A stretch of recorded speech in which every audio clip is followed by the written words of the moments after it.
Hello friends, आप सभी का स्वागत है यार फिजिक्स क्लासेस में। आज हम लोग नए टॉपिक की बात करेंगे। नए टॉपिक का नाम है चुंबकीय बल और विद्युत बल के अनुपात। वैसे हम लोग पढ़ चुके थे इसके पहले वाले, जब इलेक्ट्रोस्टैटिक यानी कि स्थिर विद्युत बल पढ़ा रहे थे तो उसमें हम आपको बताए थे कि चुंबकीय, वहां पर हम आपको बताए थे कि स्थिर विद्युत बल और गुरुत्वाकर्षण में अनुपात बताए थे। तो वहां पर वो फॉर्मूला था और अब हम लोग पढ़ने जा रहे हैं चुंबकीय बल और स्थिर विद्युत बल का अनुपात। तो ध्यान से आप समझिएगा।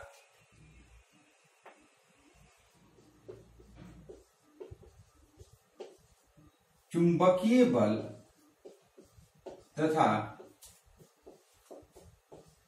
स्थिर विद्युत बल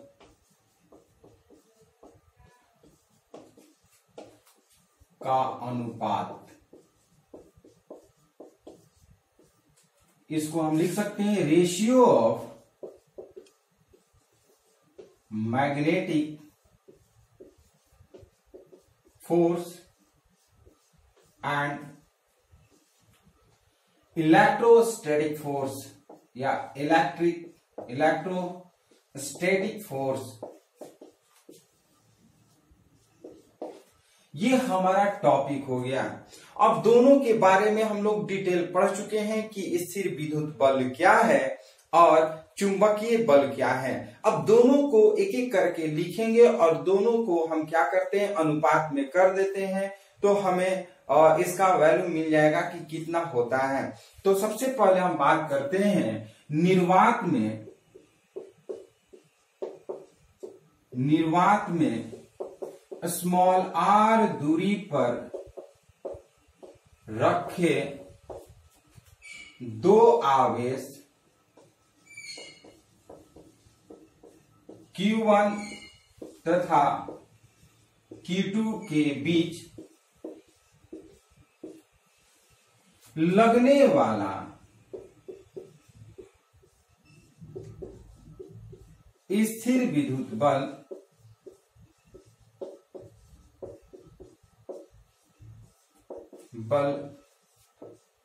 कूलाम के नियम से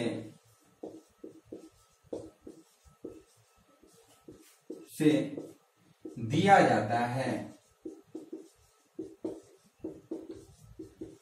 ध्यान से समझिएगा, हम लोग पढ़ चुके हैं कूलाम का नियम। कूलाम के नियम के द्वारा ही स्थिर विद्युत बल का परिभाषा हमें मिला था, स्थिर विद्युत बल का फॉर्मूला हमें मिला था। तो हम लोग यदि निर्वात में किन्हीं दो आवेशों को अगर स्मॉल r दूरी पर हम रखते हैं तो उनके बीच लगने वाला जो विद्युत बल होता है वो कूलाम के नियम के द्वारा दिया जाता है। अर्थात हम कह सकते हैं,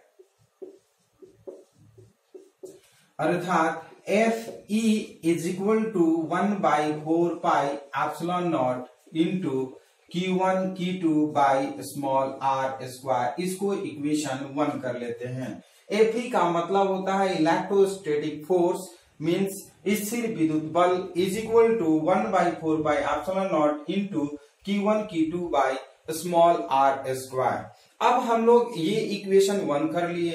अब हम लोग बात करेंगे स्मॉल r दूरी पर जो चुंबकीय बल था उसकी बात करेंगे। जैसे हम लोग इसके पिछले वाले वीडियो में पढ़े थे कि किन्हीं दो अनंत लंबाई के समानांतर तार जो स्मॉल r दूरी पर स्थित होते हैं उनके बीच लगने वाला चुंबकीय बल के बारे में हम लोग पढ़ चुके हैं। तो लिखेंगे स्मॉल r दूरी पर दो समानांतर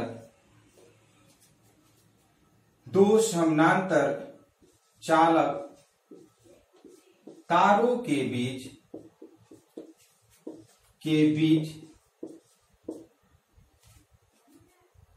जिसमें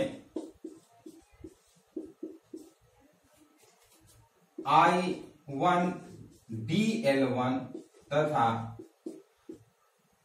तथा कर सकते हैं I2 dl2 धारा प्रवाहित हो प्रवाहित हो तो इसके द्वारा चुंबकीय बल, इसके द्वारा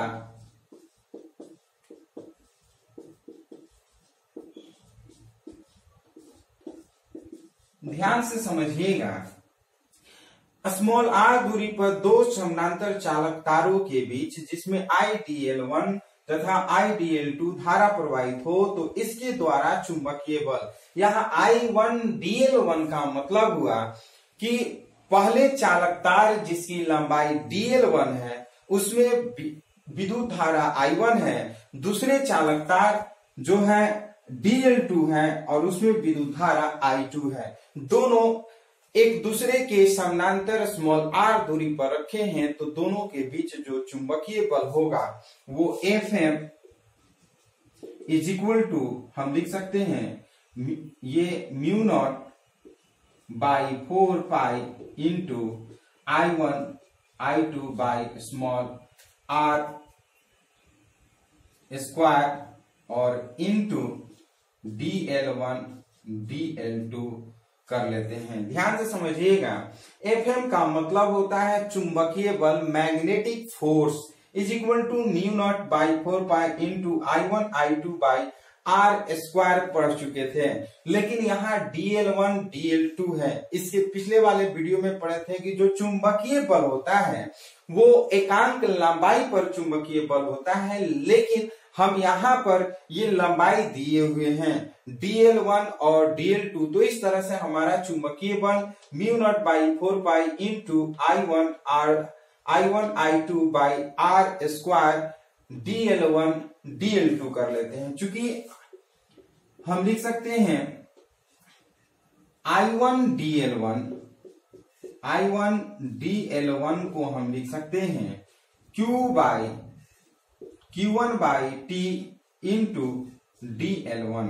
I1 के जगह पर हम क्या लिख सकते हैं, Q1 बाई T कर लेते हैं। Q1 बाई T क्यों करेंगे, क्योंकि एकांक समय में किसी चालक तार में एकांक समय में प्रवाहित आवेश की मात्रा को विद्युत धारा कहते हैं। तो अगर विद्युत धारा का फॉर्मूला लिखना हो तो हम लिख सकते हैं I1 is equal to Q1 by T। एकांक समय में मीन्स किसी चालक पदार्थ में एकांक समय में प्रवाहित कुल आवेश की मात्रा को हम विद्युत धारा कह देते हैं, या फिर इसको हम ऐसे भी लिख सकते हैं Q1 और ये DL1 बाई dt कर लेते हैं, DL1 बाई dt कर लेते हैं। ये DL1 बाई dt जो है ये विस्थापन परिवर्तन की दर को हम कहते हैं वेग कहते हैं। तो यहाँ पर वेग जो है वो हम इलेक्ट्रॉन का वेग कहेंगे और इलेक्ट्रॉन के वेग को हम लोग अपवाह वेग के नाम से जानते हैं। तो यहाँ पर लिख सकते हैं Q1 V1। तो इसी तरह हम लिख सकते हैं इसी प्रकार I1 DL2 is equal to Q2 V2। I1 DL2 is equal to लिख सकते हैं Q2 V2, ये हम लिख सकते हैं। अब क्या करेंगे, I1 DL1 और I2 ये लिख लेते हैं I2 DL2 के जगह पर हम इसमें इक्वेशन 2 में पुट कर लेते हैं, इसको इक्वेशन 2 मान लेते हैं। तो इक्वेशन 2 में पुट करेंगे और ध्यान से समझिएगा,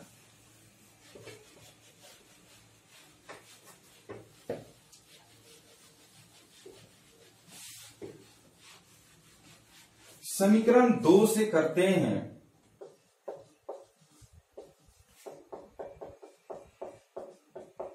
समीकरण 2 से तो Fm इज इक्वल टू हो जाएगा mu not by 4 pi into I1 I2 by r square और DL1 DL2 के जगह पर हम लिख सकते हैं, इसके जगह पर हम लिख सकते हैं Q1 V1 और इंटू हम लिख सकते हैं Q1 V1 into Q2 V2 by हम लिख सकते हैं r स्क्वायर कर लेते हैं। इसको इक्वेशन 3 कर लेते हैं। ध्यान से समझिएगा, हम लोग I1 DL1 के जगह पर हम Q1 V1 यूज किए हैं इंटू I2 DL2 के जगह पर Q2 V2 यूज किए हैं।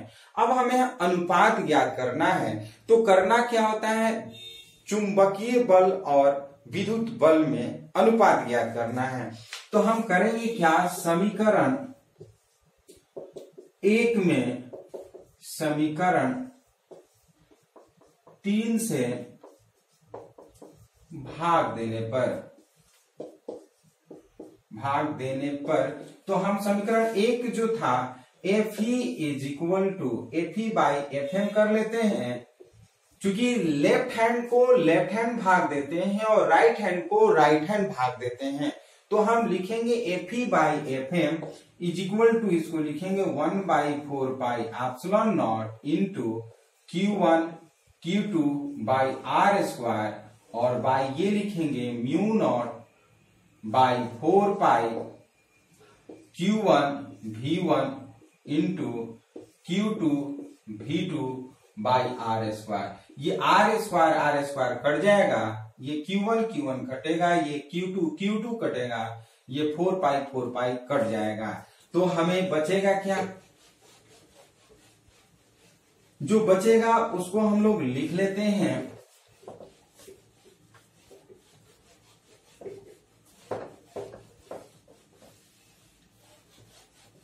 ध्यान से समझिएगा। So Fe by Fm is equal to बचेगा 1 बाई ये म्यू नॉट और ये हो जाएगा एप्सिलॉन नॉट, और ये नीचे बच जाएगा इंटू 1 बाई V1 V2। ये 1 बाई V1 V2, ये V1 V2 क्या है, हम आपको बता दिए कि V1 V2 जो है अपवाह वेग है, इलेक्ट्रॉनों का अपवाह वेग है। तो अब ध्यान से समझिएगा,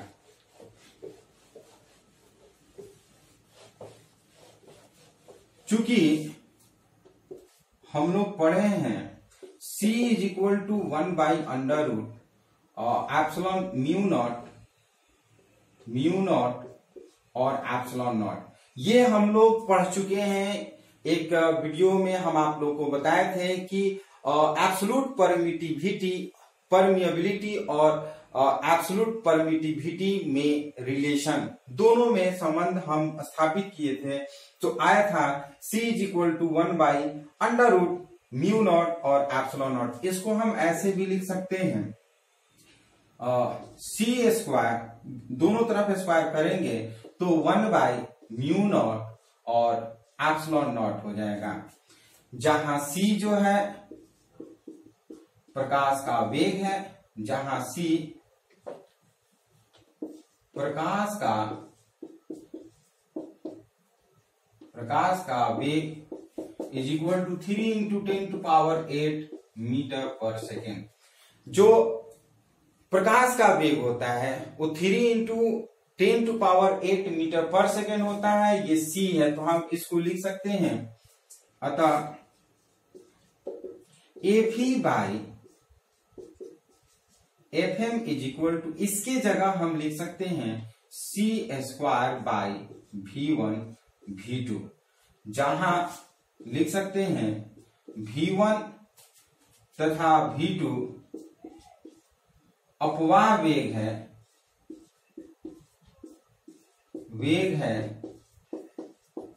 तो इलेक्ट्रॉन का अपवाह वेग का जो मान होता है, इलेक्ट्रॉन का अपवाह वेग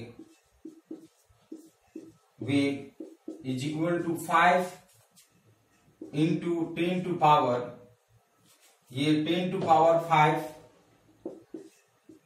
माइनस 5 मीटर पर सेकेंड होता है। याद रखिएगा,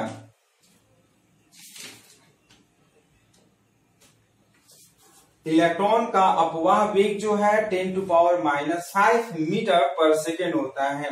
तो यहां पर लिखेंगे, अतः V1 is equal to V2 is equal to 10 to power minus 5 metre पर सेकेंड। अब यहां पर C का वैल्यू भी हमें मालूम है, V1 V2 का भी वैल्यू मालूम है। अब इसका वैल्यू पुट करते हैं और देखते हैं कितना आ रहा है।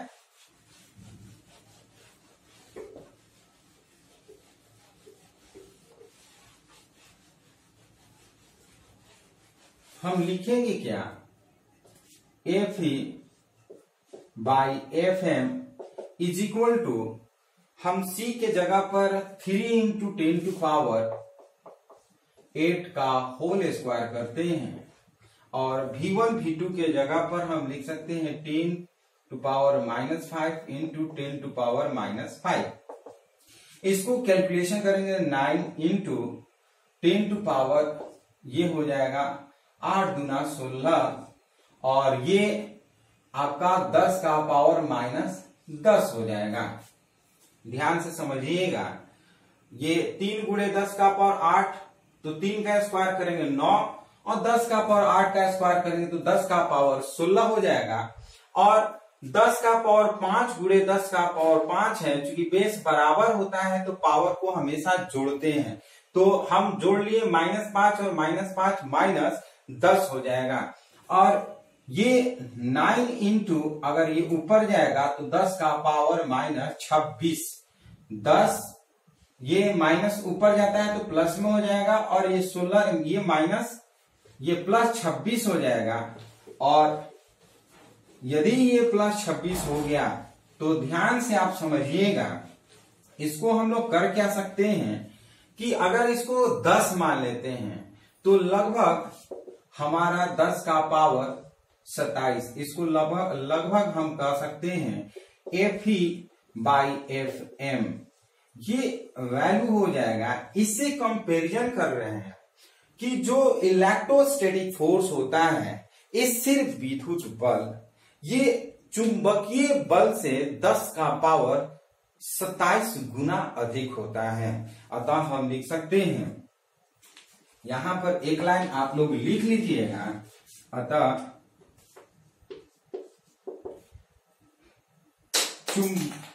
स्थिर विद्युत बल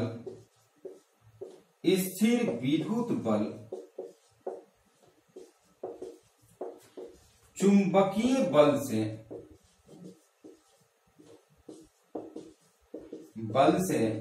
10 का पावर 27 गुना अधिक है। चुंबकीय स्थिर विद्युत बल चुंबकीय बल से 10 का पावर 27 गुना अधिक है, ये आप लोग याद रखिएगा। एक और हम लोग इसी तरह से रिलेशन पढ़े थे कि स्थिर विद्युत बल और गुरुत्वाकर्षण बल के बीच में संबंध या दोनों का अनुपात पढ़े थे, तो वहां पर भी एक आया था 10 का पावर 36, यानी कि जो स्थिर विद्युत बल होता है वो गुरुत्वाकर्षण बल से 10 का पावर 36 गुना होता है। ध्यान से समझिएगा, जो Fe जो होता है, Fe ये होता है 10 का पावर 36, ये हो जाता है Fg हो जाता है। ध्यान से समझिएगा। और यहां पर जो है Fe जो है ये 10 का पावर 27 गुणे Fm है। तो यहाँ पे ध्यान देने वाली बात है कि जो चुंबकीय बल होता है, चुंबकीय स्थिर विद्युत बल जो होता है चुंबकीय बल से 10 का पावर 27 गुना अधिक है, और गुरुत्वाकर्षण बल से 10 का पावर 36 गुना अधिक है। तो गुरुत्वाकर्षण मीन्स हम कह सकते हैं स्थिर विद्युत बल सभी बलों मीन्स गुरुत्वाकर्षण बल और चुंबकीय बल से बहुत अधिक है। ऐसे 4 प्रकार के बल होते हैं, आप लोग पढ़े होंगे। तो चारों प्रकार में तो न्यूक्लियर फोर्स जो होता है, न्यूक्लियर बल, वो बहुत ज्यादा होता है। उसके बाद हमारा स्थिर विद्युत बल होता है। तो इस तरह से आप लोग कमेंट बॉक्स में जरूर बताइएगा कि स्थिर विद्युत बल गुरुत्वाकर्षण बल से कितना गुना अधिक होता है।